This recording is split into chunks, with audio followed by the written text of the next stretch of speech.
Dans quel monde vivons-nous? Dans quel monde vivons-nous? Dans quel monde vivons-nous? Dans quel monde vivons-nous? Soyons honnêtes avec nous-mêmes. Nous vivons dans un monde de quoi? D'argent, de violence, de sexe, de mensonges. Tout le monde court après quoi ici-bas? L'argent, le dieu des non-croyants. N'y a-t-il pas beaucoup de personnes qui ont été kidnappées pour l'argent? N'y a-t-il pas beaucoup de personnes qui ont été tuées pour l'argent? Ces objets de fer et de papier, car c'est ce qu'ils sont. Nous y avons attaché beaucoup trop d'importance, sans nous rendre compte que viendra un jour où ils ne nous serviront plus à rien. Tout le monde aujourd'hui fait sa vie en croyant être immortel, car c'est plus ou moins le cas. Qui pense vraiment à la mort? Qui se dit un jour « je ne serai plus là » en y pensant sérieusement? Nous vivons et travaillons que pour une chose, les biens de cette vie d'ici-bas. Mais où sont nos provisions? Où sont nos provisions pour la vie de l'au-delà? Quand vous partez en voyage dans un autre pays, déjà à l'avance, vous réservez vos billets de transport, vos chambres d'hôtel, vous mettez depuis plusieurs mois de l'argent de côté. Il y a toute une préparation, n'est-ce pas? Et pour combien de temps? Combien de temps durera ce voyage? Une semaine? Un mois? Mais il y a toujours un retour. Mais gardez bien constamment à l'esprit qu'il y a un voyage auquel il n'y aura pas de retour. Et cette fois, pas d'amis ou de famille qui viennent avec vous, pas de téléphone pour appeler au secours en cas de problème, rien que vous enfermé dans cette boîte. Car fuyez-la autant que vous voulez, vivez sans y penser autant que vous voulez, la mort nous frappera tous. Quand allons-nous mourir? Dans 50 ans? Dans 20 ans? Ce jour viendra, oui. Mais si ce jour était demain? Accident de voiture, arrêt cardiaque, chute mortelle, peu importe. Êtes-vous prêt à faire ce voyage? Avez-vous préparé ce qu'il vous faut pour le présenter à votre Seigneur? Car ce jour viendra bien plus vite que vous l'imaginez. La mort que vous fuyez va certes vous rencontrer. Ensuite vous serez ramené à celui qui connaît parfaitement le monde invisible et le monde visible, et qui vous informera alors de ce que vous faisiez. Imaginez-vous enfermé dans cette boîte sous terre, cloîtré sans que personne ne puisse vous aider. Et les deux anges apparaissent devant vous. Et là, vous avez maintenant la certitude que le prophète avait dit vrai. Et vous vous posez la question, qu'ai-je fait de ma vie? Qu'ai-je fait sur terre? Vouloir m'acheter une maison? Vouloir m'acheter la dernière Mercedes? Qu'ai-je fait? Quand ai-je remercié celui qui m'a donné mon père, ma mère, ma nourriture, ma santé? Comment ai-je pu être aussi bête pour ne pas agir avant avec tous les avertissements de notre prophète? Pourrais-je seulement revenir en arrière pour prier un peu plus? En y réfléchissant bien, qu'est-ce que 5 minutes de prière dans une journée comparé aux heures que j'ai passées sur ces sites interdits, sur ces heures passées au cinéma, au casino, en boîte de nuit? En y réfléchissant vraiment, à toutes ces heures perdues, qu'est-ce que cela m'a apporté? Il faut que je trouve le moyen de revenir en arrière. Seulement quoi? Il est trop tard. Les deux anges vous regardent et vous posent les 3 questions fondamentales qui sont: quel est ton Dieu? Quelle est ta religion? Et qui est ton prophète? En sachant cela, beaucoup de gens se rassurent tout seuls en se disant « Ah, ça va, c'est facile, maintenant que je sais quelles sont les questions, je pourrai répondre. » Seulement ce jour-là, ce n'est pas votre langue qui parlera, mais votre cœur. Et si vous ne croyez pas fermement en Allah et en ses prophètes, la seule réponse qui sortira de vous sera des bégaiements. Et la punition annoncée de notre Seigneur sera vérité.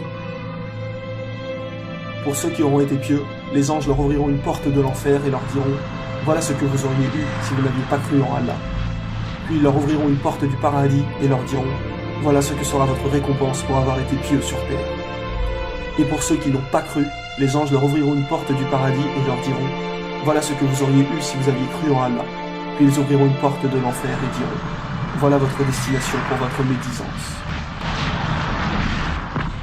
Les musulmans patienteront baignés dans le bonheur attendant que le jour du jugement arrive, tandis que les autres subiront les affres de la tombe jusqu'au jour de la rétribution. Et quand toute âme sera morte et qu'il ne restera plus rien de la terre, alors le jour du jugement dernier arrivera. Nous serons tous terrifiés, affolés, chargés de nos fardeaux. Et malheur à celui qui aura tourné le dos à la religion, car il supportera une charge bien lourde.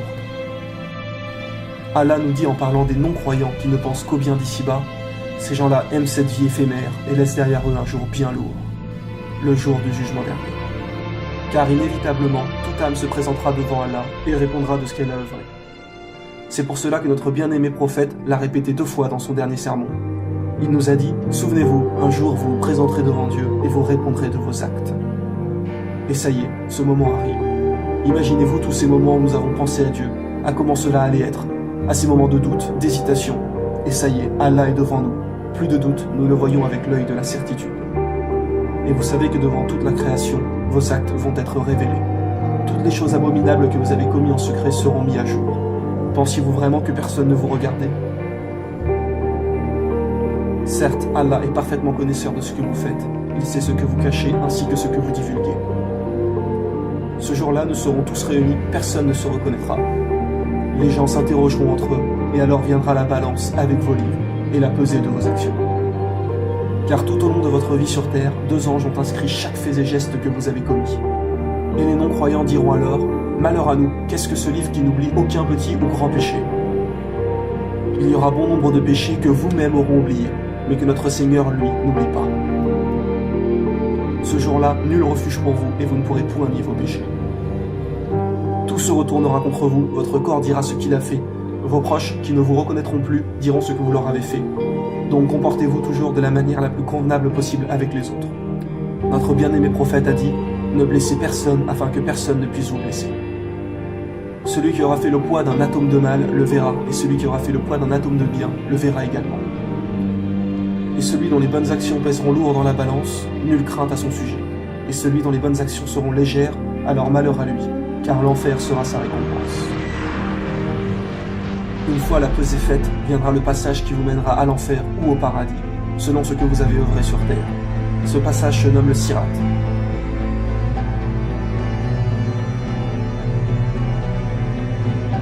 Il n'est pas un seul d'entre vous qui ne doive un jour aborder de front l'enfer. Ainsi en a décidé le Seigneur par arrêt sans appel. Nous sauverons ensuite ceux qui auront été pieux et y laisserons les réprouvés prostrés à jamais. Les gens arriveront devant le pont et commenceront à y passer selon la qualité de leurs œuvres. Certaines personnes le franchiront en un éclair. Et plus vous aurez été quelqu'un de pieux, plus votre passage se fera rapidement et simplement.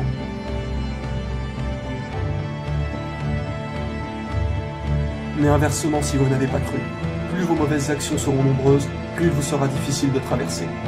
Le pont se trouve dans l'obscurité la plus totale. Les croyants auront une lumière qui les éclaireront selon leurs œuvres. Donc le pieux musulman n'a aucune crainte à se faire. Sa lumière sera grande et lui éclairera bien le passage. Pour certaines personnes, celle-ci sera faible et s'éteindra par moments, tandis que d'autres n'en auront pas du tout. Des crochets attraperont les mécréants et les feront chuter dans le feu de l'enfer.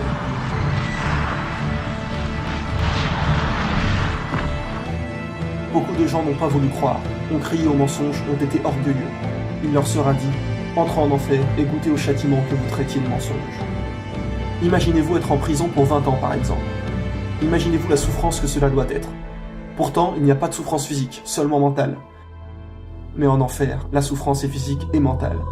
Ses habitants ne cesseront jamais de brûler. Son feu est 70 fois plus chaud que celui que nous connaissons ici-bas. Imaginez seulement quelques secondes votre main dans le feu. Alors tout le corps sans cesse. Et quand quelqu'un est en prison, il lui reste toujours quelque chose, c'est l'espoir. Quelqu'un qui reste 20 ans en prison, il se dira toujours « un jour je finirai par sortir ». Il y a toujours un but qui vous fait avancer, une lueur au bout du tunnel. Mais en enfer, ce n'est pas pour 20 ans, ni pour 100 ans, mais pour l'éternité. Imaginez un peu ne jamais en sortir. Quand nous subissons quelque chose, nous savons qu'il y a une fin. Alors nous avons toujours espoir, et cette pensée qui nous dit qu'un jour cela se finira. Mais en enfer, il n'y a pas de bout du tunnel, il n'y a pas d'issue. Allah nous dit que nos peaux seront plus épaisses pour bien brûler, et qu'une fois brûlées, ils nous donneront une nouvelle peau pour souffrir de nouveau. Cela est intéressant, car nous avons découvert récemment que les terminaisons nerveuses sont dans la peau. C'est-à-dire que si vous vous brûlez la peau, vous allez avoir mal, mais une fois brûlée, si vous remettez cette partie au feu, vous n'aurez plus mal, car la peau est déjà consumée. Et que nous est-il dit ? Certes, ceux qui ne croient pas en nos révélations, nous les ferons entrer dans le feu. Chaque fois que leur peau sera consumée, nous leur en donnerons une autre en échange, afin qu'ils goûtent au châtiment. Certes, Allah est puissant et sage. Réfléchissez bien à ces choses-là, car après, il sera trop tard. Au jour de la résurrection, Dieu demandera à celui des damnés dont le châtiment sera le plus léger. Si tu possédais tout ce que tu voulais sur la terre, tout l'argent du monde, le donnerais-tu pour te racheter ? Il dira oui. Et Dieu lui répondra, je t'avais pourtant demandé bien moins que cela. Mais tu as préféré t'enfler d'orgueil et ne rien savoir. Mais tu as préféré t'enfler d'orgueil et ne rien savoir. Tu as préféré t'enfler d'orgueil et ne rien savoir.